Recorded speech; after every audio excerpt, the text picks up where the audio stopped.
So tell me about some of the experiences that you've had being in the city of Cape Town, some of the challenges that you've faced over the years. Talk us through that. And yeah, I mean, there are sensitive issues. Like you'll see the debate around Councillor Shane Ramsey's comments on Facebook, the level of anger about that. So the city is constantly caught in this polemic between really angry community people who demand all kinds of action on street people, sometimes very unrealistic, and those members of the community who are highly sensitized to the rights of the people on the streets, etc., who see any kind of action as excessive or inappropriate, and so we get trapped in that polemic. So that is those kind of issues are sometimes what you need to navigate between actually doing something rather than sitting in an ivory tower chirping, as some members of the public do.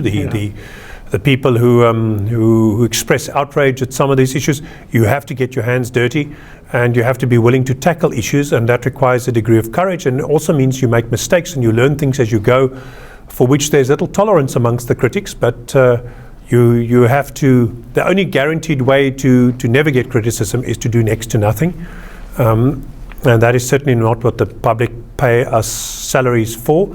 As public representatives, we are out there to represent their views, to fight their causes, to make sure stuff happens when they complain. And so one is sometimes trapped between different components of the community with widely divergent views on how things need to get resolved. And I don't think there's always meaningful appreciation of that.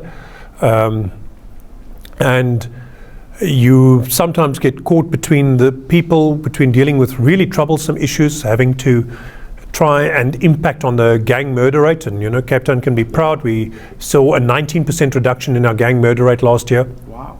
And that was a reduction on the year before that. And even that showed a slight reduction on the year before. So I know one of my frequent critics always makes the comment, oh, there was nothing happened on my watch or it got worse. That's not true. The stats reflect a very different reality. In fact, the murder rate got better, among the gang murder rate. And the challenges you have to deal with that while not discounting other people's complaints around various other things. And if you go see what takes up the bulk of our complaints, because remember, our core constitutional business, according to the Constitution, is traffic and bylaw enforcement. The Constitution in Schedule 4B and 5B says this is local government's job. Your job is to manage your bylaws, to enforce your bylaws, the quality of life issues, and to enforce traffic. The crime prevention is about 1/9 of my function. And even smaller if you look at the emergency services and other stuff and disaster management that we're also bound to do.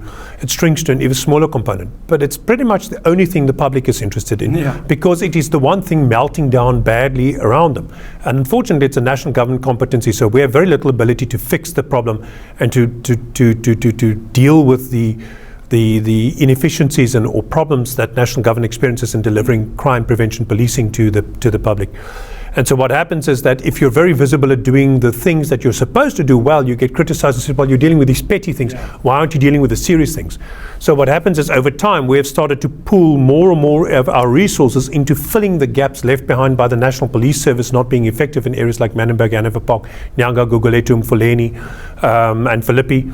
And we have neglected to some degree our core constitutional competence of traffic and bylaw enforcement. And that's problematic because, you know, if we don't do SAPS's job, it still remains SAPS's job. The 22,000 SAPS members must still do their work whilst our 550 Metro Police assist. But is that the ratio? Correct. 550 Metro Police to 22,000 SAPS in the city. If you look at our core constitutional competency, if we don't do the traffic enforcement and we don't do the bylaw enforcement, it ceases to be done. So this is the awkward terrain, political terrain that you have to navigate as in local government, that you're expected to fill the holes left by national government without necessarily having the powers, because Metro Police doesn't have the same powers as SAPS, don't have investigative powers, etc. And with much less resources, and everything you take away, everything you apportion there, you take away from the thing the Constitution tells you should be doing. And that is again enormously problematic, because in reality we lose as many people, or we did until a while ago. In 2005 we were losing almost as many people through deaths on our roads as we were losing through serious violent crime. Sure. And so if you look at the burden of disease stats released by the provincial health authorities for who dies and who the forensic pathology picks up and why they've died, traffic accidents used to claim a much larger percentage of their lives than they are now. And through the Safely Home joint campaign with the provincial government, we targeted those key drivers of road fatalities, have done as much as we can to reverse that. And so Cape Town's the only city that has stabilized or reduced our road death toll year on year, while other cities have suffered the reverse. And one of the reasons they suffered the reverse was the unintended consequences of ARTA, the Administrative Adjudication of Road Traffic Offences, which is well-intentioned but had some disastrous consequences because of the devil always lies in the detail, and the road to hell is paved with good intentions. To quote some hackneyed phrases there, but the city opposed ARTA, and I think we were lucky, and we're now also opposing the National Traffic Service, which Minister Peters commented on last week. I think it's a disastrous idea. I've seen it's black and white cars. Absolutely, it's a constitutional violation, which we will deal with. It's our core constitutional competency, which they are trying to rake in. And it's the same pathology that drives national government's thinking on many things. They want everything centralized under national control, and you do not get effective service delivery by rushing things up the food chain.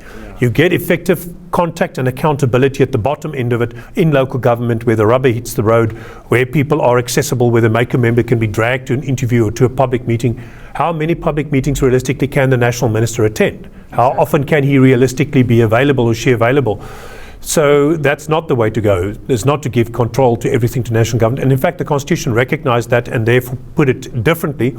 And that's something that the national minister is proposing to fiddle with, and we will oppose it.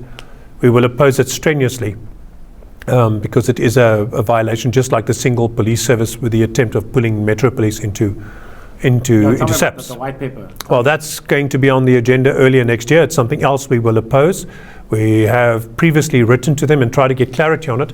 It's a bit of a moving target, and you don't know exactly what it's going to look like in its final iteration. We've seen different variations, different proposals.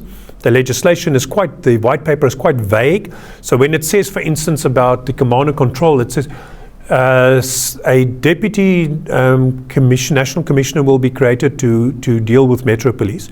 When we speak to them, they say that it's just an entity, a component within SAPS that will formally liaise with Metro Police, which on the surface of it sounds like an entirely good idea, but it's unclear whether the intention is there actually to create a national deputy commissioner which will be like kind of a super Metro Police chief to all the Metro Police chiefs, which effectively takes control out of the hands of the city, means we can't drive things like specialized units like the Gang and Drug Task Team, and the stabilization unit, to which I attribute much of the reduction of loss of life that we've seen, which means everybody has to sing the national tune. You only implement that one methodology, and there's no room for local experimentation. We can't say we want to try ceasefire or shot spotter or the stabilization unit.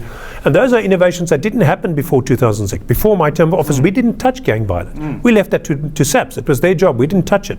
So that started after I became Maker Member in 2008, 2009. It was before you, I think, to even know.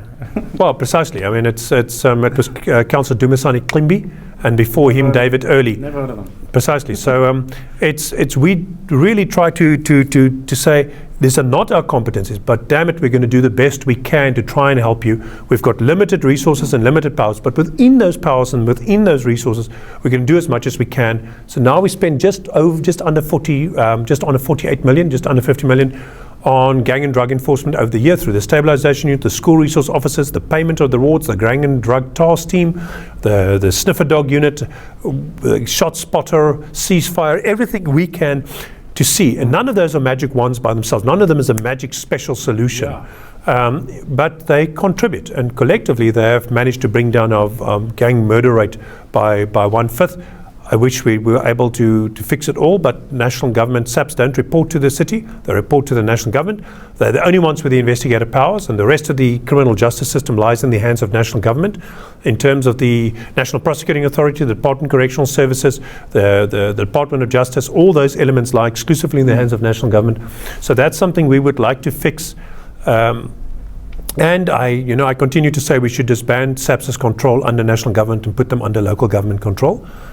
So reverse what national government is proposing. That would be international best practice, would mirror what is happening in countries that effectively manage their police. Like America and UK. That is what we should be doing. So that debate will continue. 2019 cometh. Many things may change. Maybe you even being mayor.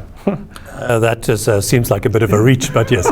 I am happy with what I'm doing. I'm utterly passionate about safety and security, and anything else that comes my way I'll tackle with zeal. And the ability to get some synergy around some of these things is an amazing opportunity. Like the youth camps we do. We take 600 young people on youth camps. We want to take about 3,000 of the high-risk youth on youth camps. So we want to expand the project by 5, and now with all the different departments in closer synergy, we can look at our community services and others, how they deal with their resources, get their people to be part of the camps, make sure we expand it and reach 3,000 troubled youth a year, where the camps take them on that weekend camp from a Friday afternoon to a Saturday and Sunday night, and then pull them into the Metro Police Cadet program and other initiatives and come and play initiatives, etc. So we'll do what we can as local government. So Tommy, there has been some talk of you being shifted or moved in your portfolio. Are you able to comment on that? No, the party must make an official announcement. I don't myself know what that answer is. Okay. I hear only through the grapevine. So we're all waiting for something official to be said. I hear, and I read in the media yesterday for the first time myself what it is alleged, and I've been hearing rumors for the last week. But I'm afraid you can't comment. No, I don't know. You don't know? No, don't know. Nobody has told me anything official. I haven't seen anything in black and white. So I will have to wait.